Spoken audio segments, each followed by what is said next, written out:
ଖରା ଦିନ ଆସିଗଲାଣି ଯେହେତୁ ଡାଲି କିମ୍ବା ଡାଲମା ଖାଇବାକୁ ମନ ଲାଗେନି, ତ ଆଜି ବନେଇବା ଗରମ ଭାତ ସହିତ ବହୁତ ହି ଟେଷ୍ଟି ଦହି କଡ଼ି ସହିତ ପାଳଙ୍ଗ ପକୋଡ଼ି।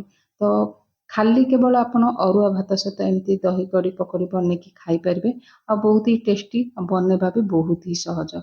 ଦର୍ଶକ ବନ୍ଧୁ, ସ୍ୱାଗତ କରୁଛି ଦେଶୀ ଫୁଡ କୋର୍ଟ ଓଡ଼ିଶା କୁକିଂ ଚ୍ୟାନେଲକୁ। ତ ଦହି କଡ଼ି ବନେଇବା ପାଇଁ ଏଠି ମୁଁ ଗୋଟେ ଗିନା ନେଇଛି ଖଟା ଦହି। ତ ଦହି କଡ଼ିଟା ଟିକେ ଖଟା ହେଲେ ଭଲ ଲାଗିବ। ତ ଏଠି ଗୋଟେ ଗିନା ଦହି ନେଇଛି, ଯୋଉଟାକି ଦହିଟା ଏଠି ଖଟା ଅଛି। ତ ଗୋଟେ ଗିନା ଦହିରେ ଏଠି ଗୋଟେ ଗିନା ମୁଁ ପାଣି ଦେଇଛି। ପଛରେ ଆମେ ପାଣି ମିଶାଇବା, ଯେହେତୁ ଆମେ ଯେତେବେଳେ ବେସନ ମିଶାଇବା ବେଶୀ ପାଣି ଦେଇ ଗୋଳେଇଲା ବେଳୁ ଟିକେ ମାନେ ବିଣ୍ଡା ହେଇଯିବ, ତ ସେହି ହିସାବରେ ପଛରେ ପାଣି ଆଡ୍ କରିବା। ଗୋଟେ ଗିନା ଦହିରେ ଗୋଟେ ଗିନା ପାଣି ଦେଲା ପରେ ଏଠି ଚାମଚରେ ଦେଖିପାରୁଥିବେ, ବଡ଼ ଚାମଚରେ 2 ଚାମଚ ଏଠି ନେଇଛି ବେସନ, ଯୋଉଥିରେ କି ଆମେ ଭଲସେ ଦହି ସହିତ ବେସନକୁ ଗୋଳେଇ ନେବା। ତ ଆପଣ ଯଦି ଦହିର ପରିମାଣ ଟିକେ ଅଧିକା ନେଉଛନ୍ତି, ଅଧିକା ପରିମାଣରେ ବନେଇବାକୁ ଚାହୁଁଛନ୍ତି, ତ ଆଉ ଗୋଟେ ଚାମଚ ଏଠି ବେସନ ଦେଇପାରିବେ। ତ ବେସନ ଭଲସେ ଗୋଳେଇ ହେଲା ପରେ ଯୋଉ ଗିନାରେ ଗୋଟେ ଗିନା ପାଣି ଦେଇଥିଲି, ସେ ଗିନାରେ ଆଉ 3 ଗିନା ଏଠି ପାଣି ଦେଇଦେଇଛି। ତ ଦହି କଡ଼ିଟା ଆପଣ ଯଦି ଆଉ ଟିକେ ପତଳା କରିବାକୁ ଚାହୁଁଛନ୍ତି, ତ ଏକ୍ସଟ୍ରା ଆଉ ଗୋଟେ ଗିନା ପାଣି ଆପଣ ଦେଇପାରିବେ। ପାଣି ଦେଲା ପରେ ସବୁକୁ ଭଲସେ ଗୋଳେଇ ନେବା। ତ ଏମିତି ଦହି କଡ଼ି ଆପଣ ବନାନ୍ତୁ, ଗ୍ୟାରେଣ୍ଟିର ସହିତ କହୁଛି, ଆପଣ ଏଇ ଖରାଦିନେ ଏମିତି ବହୁତ ଥର ବନେଇବେ। ତ ଏଠି ସବୁକୁ ବେସନ ଆଉ ଦହି ଗୋଳେଇଲା ପରେ ତ ଏଠି ଦେଇଛି ଗୋଟେ ଚାମଚ ଧନିଆ ଗୁଣ୍ଡ, ଏଠି ଦେଇଛି ଗୋଟେ ଚାମଚ ହଳଦୀ ଗୁଣ୍ଡ, ଆଉ ଏଠି ନେଇଛି ରସୁଣର ଭାଗ ଅଧିକା, ଅଦା ଆଉ ରାଗ ଯେତିକି ଖାଇବେ ସେଇ ଅନୁସାରେ କଞ୍ଚା ଲଙ୍କା ମୁଁ ଏଠି ହେମଦସ୍ତାରେ କୁଟି ନେଇଛି। ଦେଖିପାରୁଥିବେ ଏଇଟା ପୁରା ଚିକଣ କରି କୁଟି ହେଇନି, ମାନେ କଞ୍ଚା ଲଙ୍କା ବି ଖଣ୍ଡ ଖଣ୍ଡ ଅଛି, ଅଦା ରସୁଣ ବି ଟିକେ ଖଦଡ଼ା ଅଛି, ଏଇ ଟାଇପର ପକେଇବେ। ଏଠି ଦେଇଦେଇଛି କଲର ପାଇଁ କାଶ୍ମୀର ରେଡ୍ ଚିଲି ପାଉଡର, ଯୋଉଟାକି କଲର ଭଲ ଆସିବ। ଏଇଠି ଦେଇଛି ଗୋଟା ଧନିଆକୁ ଛେଚିକି ଗୋଟେ ଚାମଚ ଦେଇଛି। ତ ଏଇଟା ଆପଣ ଛୁଙ୍କ ଦେଲା ବେଳୁ ପକେଇ ପାରିବେ, ନଚେତ ଆପଣ ଏମିତି ଗୋଟା ଧନିଆକୁ ଛେଚିକି ପକେଇଲା ପରେ ଆପଣ ଯେତେବେଳେ ଦହି କଡ଼ିକି ସିଝେଇବେ, ତାର ବାସ୍ନାଟା ବହୁତ ହି ବଢ଼ିଆ ଲାଗିବ। ସବୁକୁ ପକେଇଲା ପରେ ଭଲସେ ଗୋଳେଇ ନେଇଛି। ଏଠି ଗୋଟେ ଚାମଚ ଦେଇଛି କସ୍ତୁରୀ ମେଥି, ଆଉ ଏଠି ସ୍ୱାଦ ଅନୁସାରେ ଲୁଣ ଦେଇଦେବା। ଯେହେତୁ ଖଟା ଦହି, ତ ଲୁଣଟା ସମାନ ନ ରହିଲେ ଟେଷ୍ଟ ଲାଗିବନି ଦହି କଡ଼ି, ତ ଆପଣ ଟେଷ୍ଟ କରିକି ପକେଇ ପାରିବେ ଲୁଣକୁ। ଲୁଣ ପକେଇଲା ପରେ ସବୁକୁ ଭଲସେ ଗୋଳେଇ ନେବା, ଆଉ ଚାଲିବା ଆମେ ଗ୍ୟାସରେ ବସାଇବା ପାଇଁ। ଏଠି ମୁଁ ଗ୍ୟାସରେ ବସେଇ ନେଇଛି, ତ ହାଇ ଫ୍ଲେମ୍ରେ ଟିକେ ଫୁଟିବା ପାଇଁ ଛାଡ଼ିଦେବି। ଆଉ ଆପଣ ଯେତେବେଳେ ଫୁଟେଇବେ କଣ୍ଟିନ୍ୟୁସଲି ଘାଣ୍ଟିବେ, ନହେଲେ ଦହିଟା ଆମର ଫାଟିଯିବ। ତ ଗୋଟେ ଥର ବଏଲ ଆସିଲା ପରେ ଆମେ ମିଡ଼ିୟମ ହିଟ୍ କରିକି 3 ରୁ 4 ମିନିଟ୍ ବଏଲ ହେବା ପାଇଁ ଛାଡ଼ିଦେବା। ତ ଏଠି ପକୋଡ଼ି ବନେଇବା ପାଇଁ ଆପଣ ଯେତିକି ପକୋଡ଼ି ବନେଇବେ ସେ ଅନୁସାରେ ବେସନ ନେଇଯିବେ। ତ ମୁଁ ଏଠି 3 ଚାମଚ ଦେଇଛି ବେସନ। ତ ପକୋଡ଼ିଟା ଏମିତି ବେସନ ନାହିଁ ଯେ ଆପଣ ଏତିକି ବେସନ ନେବେ, ଯେତିକି ପକୋଡ଼ି ବନେଇବେ ସେଇ ହିସାବରେ ବେସନ ନେଇପାରିବେ। ଏଠି ଅଧ ଚାମଚ ଦେଇଛି ହଳଦୀ ଗୁଣ୍ଡ, ଆଉ ଯୋଉ ମାନେ କୁଟିକି ଧନିଆ ରଖିଥିଲି ସେଇଥିରୁ ଆଉ ଗୋଟେ ଚାମଚ ଦେଇଛି ଏଠି ପକୋଡ଼ିରେ ବନେଇବା ପାଇଁ। ଆଉ ଯୋଉ ଛେଚା କଞ୍ଚା ଲଙ୍କା ଅଦା ରସୁଣର ପେଷ୍ଟ ଦେଇଛି ଗୋଟେ ଚାମଚ। ଏଠି କଲର ପାଇଁ କାଶ୍ମୀର ରେଡ୍ ଚିଲି ପାଉଡର ଦେଇଛି, ଯେହେତୁ ଆମେ କଞ୍ଚା ଲଙ୍କା ଛେଚା ପକେଇଛେ। ଆଉ ଏଠି ଦେଇଦେବା ସ୍ୱାଦ ଅନୁସାରେ ଲୁଣ। ଆପଣଙ୍କୁ ଯଦି ଜୁଆଣୀର ଫ୍ଲେଭର ପସନ୍ଦ ଅଛି, ଆପଣ ଅଧ ଚାମଚ ଏଠି ଜୁଆଣୀକି କ୍ରସ୍ କରିକି ପକେଇ ପାରିବେ, ହାତରେ ଟିକେ ଏମିତି ଘଷିକି ପକେଇ ପାରିବେ, ତା ବାସ୍ନାଟା ଭଲ ଲାଗିବ। ଏଠି ଅଳ୍ପ ଟିକେ ପାଣି ଦେଇଦେବା, ଦେଇକି ଭଲସେ ସବୁକୁ ଗୋଳେଇ ନେବା।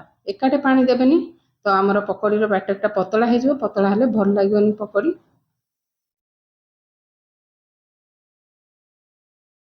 ତ ବହୁତ ବଢ଼ିଆ ହେଇଯାଇଛି। ଆଉ ଗୋଟେ ଚାମଚ ଏଠି ପାଣି ଦେଇଦେବା। ତ ପାଣି ଦେଲା ପରେ 3 ରୁ 4 ମିନିଟ୍ ଭଲସେ ଫେଣ୍ଟି ନେବେ, ଏଇଟା ନିହାତି କରିବେ। ଯେହେତୁ ଆମେ ଖାଇବା ସୋଡ଼ା ୟୁଜ୍ କରୁନେ, ତ 3 ରୁ 4 ମିନିଟ୍ ଭଲସେ ଫେଣ୍ଟିଲା ପରେ ଆପଣଙ୍କର ପକୋଡ଼ି ବହୁତ ହି ନରମ ବନିବ। ତ ଦେଖିପାରୁଥିବେ 3 ରୁ 4 ମିନିଟ୍ ଫେଟିଲା ପରେ ବହୁତ ହି ହାଲକା ହେଇଗଲା। ଯଦି ଆପଣ ଖାଇବା ସୋଡ଼ା ପକାଉଛନ୍ତି, ତ ଆପଣଙ୍କର ତେଲ ଅଧିକା ପିଇବ, ଆପଣଙ୍କର ପକୋଡ଼ି ନରମ ବନିବ। ଏଇଠି ମୁଁ ଦେଇଛି ପାଳଙ୍ଗ ଶାଗ, ଆପଣ ଚାହିଁଲେ ମେଥି ଶାଗ ବି ଦେଇପାରିବେ, ଆଉ ଆପଣ ବିନା ଶାଗରେ ବି ବନେଇ ପାରିବେ। ତ ଟିକେ ହେଲ୍ଦି ବନିବ, ଖାଇବାକୁ ବି ପକୋଡ଼ିଟା ଭଲ ଲାଗିବ। ତ ପାଳଙ୍ଗ ଶାଗ ପକେଇଲା ପରେ ହାତରେ ଭଲସେ ଗୋଳେଇ ନେବା।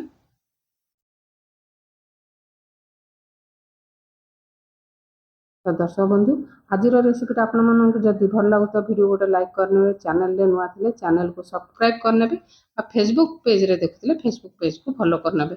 ତ ଏଠି 2 ରୁ 3 ମିନିଟ୍ ଫୁଟିଲା ପରେ ଦେଖିପାରୁଥିବେ କେତିକି ବହଳିଆ ହେଇଛି। ତ ଆଉ ଟିକେ ଯଦି ଆପଣଙ୍କୁ एमती पतला दरकार तो गैस हिट सिम करके रखिने पकोड़ी छाणिकी आप पकई पारे मत आउ बहलिया दरकार आउ 2 मिनिट ये फुटिया छाड़देवी लो फ्लेम रे।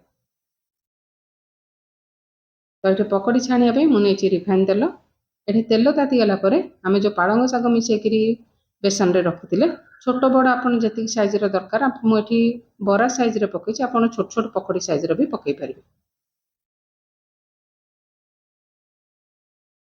तो खरा दिन बहुत ही बढ़िया रेसिपी आ रेसिपीटा आपड़ थे घरे बनातु आपंकर केमी बनी आपंकर मतामत निश्चय कमेंट सेक्शन रे देबे।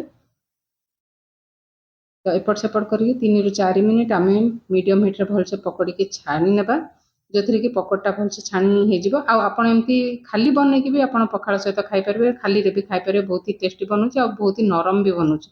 ये आमर रेडी होगा पालंग पकोड़ी बाहर करने। तो ये टे बड़ सैज पकोड़ा टाइप बनई बरा टाइप तो छोट छोट बनई आपण हिसाब से आप छोट बड़ जमी भी बनई पारे। खरा दिन साधारणतः डाली खाइबा भल लगे तो एमती बनई कि फ्रिज रे आप 2 दिन 3 दिन रखिकी खाईपारे। तो देखो केते सुंदर आमर पकोड़ा बनिकी रेडी होगा। तो देखो आउ 2 मिनिट पर केते बहलिया हो जाए आमर दही कड़ी। तो ये जो आम छाणिकी रखी पालंग पकोड़ी के पकई नेबा आ देखो केते नरम बनी। तो बेसी समय भी रखा पड़ोनी 2 मिनिट आपण पकोड़ी पकेला 2 मिनिट लो फ्लेम रे रखिए।